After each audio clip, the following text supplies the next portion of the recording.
Hey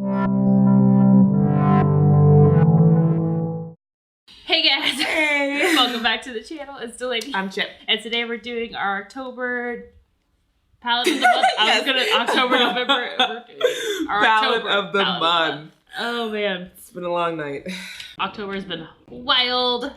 We're gonna finish it up here. We're a little off schedule, but y'all got to see some pre-film videos that were fun, so. I'm gonna be using the really old. We're so excited when we saw those in store. I still really love the packaging of Yeah. these. This is the Jean-Michel Basquiat collab with Urban Decay. Probably one of my favorite ones, you know, Game of Thrones, who gives a shit. This is one of the two palettes that they released. This is the more neutral of the two. I think you have the vibrant one. Yeah. But they made these like special so you could like hang them on the back. I'm just like, I still haven't gotten to the point where I was gonna. But yeah, that's the one I'm gonna use. It originally like retailed, I think it was for like $45 or something ridiculous Urban Decay price. You can find it on like third-party websites, but obviously it's discontinued because again it was a limited release. I'm using the Morphe Jaclyn Hill Vault, one of the palettes that comes with a set of 4, dipping into a Dark Magic, which is more of the green blue tone palette.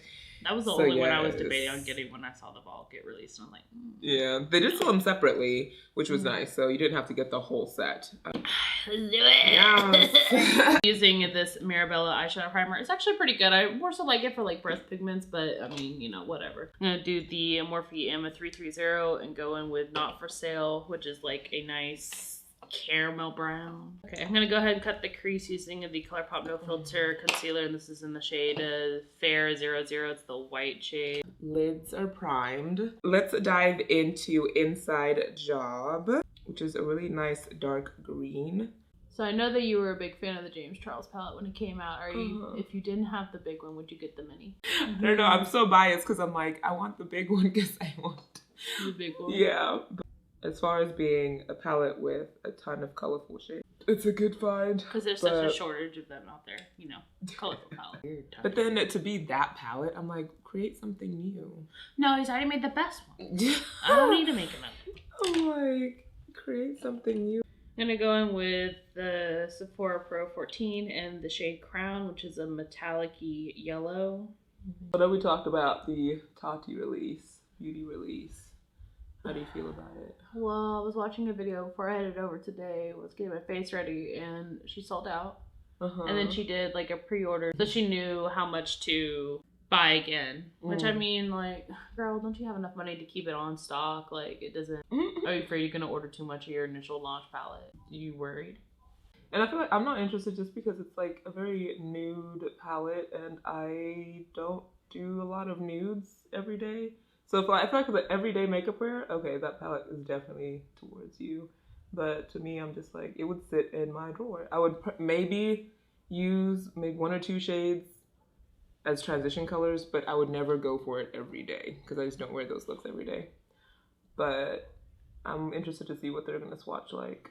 So I'm going in with Power Cut. I'm gonna go in with my last shade, which is a pseudonym. It's a nice like matte navy. I'm gonna start with the same Sephora Pro, and then I'm gonna switch to a smaller detailer. It's funny because it's like, well, it's not funny, but it's just like, I feel like this release has the most opposition as far as like, there's a certain group that really, really love it, and a certain group that is like so disinterested in it. I'm gonna take the Morphe E38 liner brush to finish out with pseudonym on the outer corner, just make it a little bit more structured. Going in with Poof.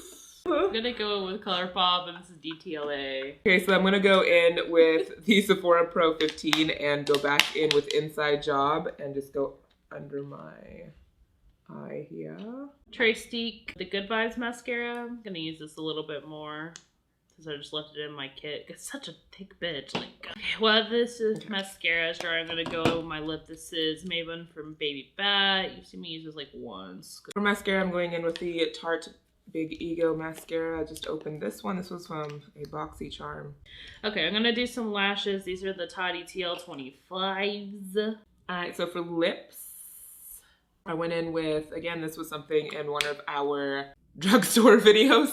This is the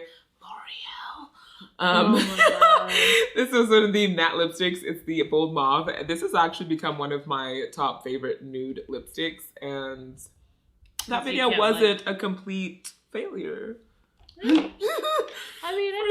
L'Oreal's lips are good. Smoky green. I'm ready for the woods. Oh, my I God. love that color. That's always a good color on you. Yeah. Baby bat? Mm-hmm. Yeah. You know what it be. Yeah. It's always baby. Baby or Bella Gone, one of the two. It's one of the two. Yeah. Nice. I always like that lip on you though. Yeah. It's so nude. It's like your color but better. Mm-hmm. I feel like that's a catchphrase from somewhere, but I think that's Jaclyn Hill. We can just forget about all her nude lipsticks. We're gonna go ahead and get into close-ups for you guys.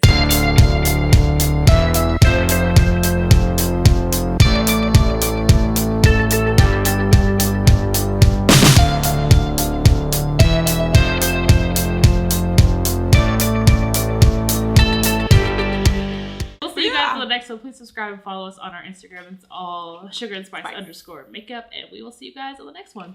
Bye.